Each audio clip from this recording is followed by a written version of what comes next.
I always thought there would be warnings. Small cracks in the days, little stumbles in conversations, something that might tell me life was about to change.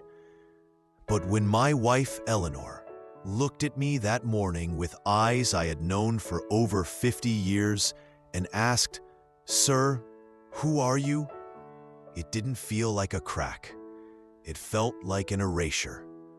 A slow, invisible hand wiping away the drawings of our life from a chalkboard only I remembered existed. I smiled, because love tells you to smile, even when your heart is collapsing in on itself.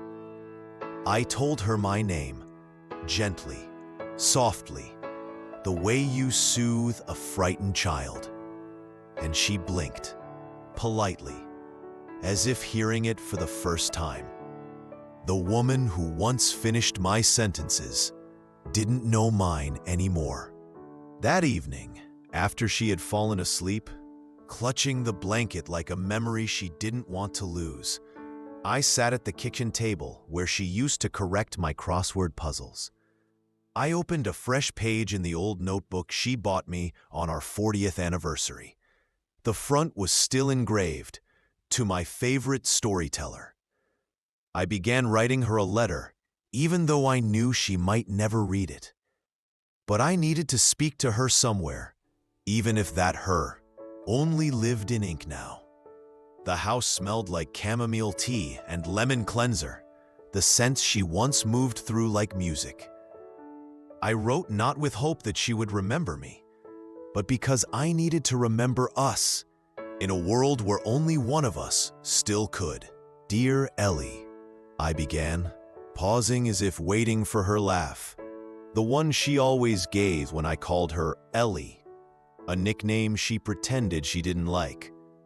I told her about the day I met her at the county library, when she dropped 3 books and blamed me for standing too close.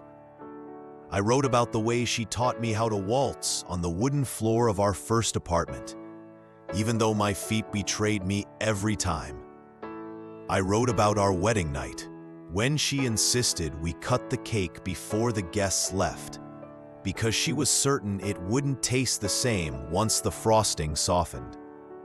These memories poured out like warm honey, thick and heavy with sweetness, clinging to my pen and refusing to let go.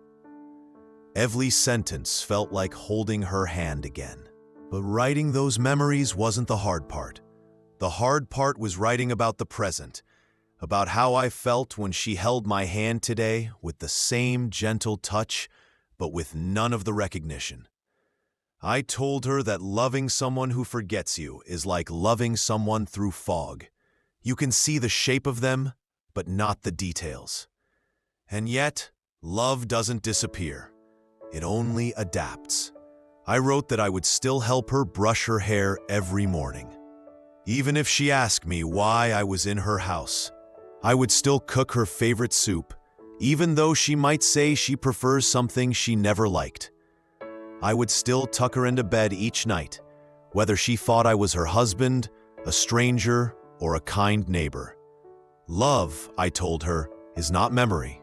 Love is choice. Around midnight, the house fell silent enough that I could hear the hum of her breathing from down the hall, steady, peaceful, innocent. I closed the notebook and stared at the letter, my vision swimming in tears I had ignored all day. Not because she forgot my name, but because she remembered how to place her hand on my shoulder when she was scared earlier, even though she didn't know why she trusted me. Some part of her heart still knew me, even if her mind did not. I placed the letter inside the drawer of her nightstand, not for her to read, but for me to know it existed. It was proof that our love story didn't end when her memory faltered. It simply changed chapters. Before going to bed, I kissed her forehead. She stirred, opened her eyes halfway, and whispered something. I leaned close, uncertain. She whispered again, barely audible. I like when you're here. Not my name, not our history, but something even deeper, a feeling. And feelings, unlike memories, don't fade so easily. I whispered back, I'll always be here, Ellie. When she drifted back to sleep, I sat beside her, holding her hand, tracing the lines of a story we built together. Maybe tomorrow she'd remember me, or maybe she wouldn't. But I knew this.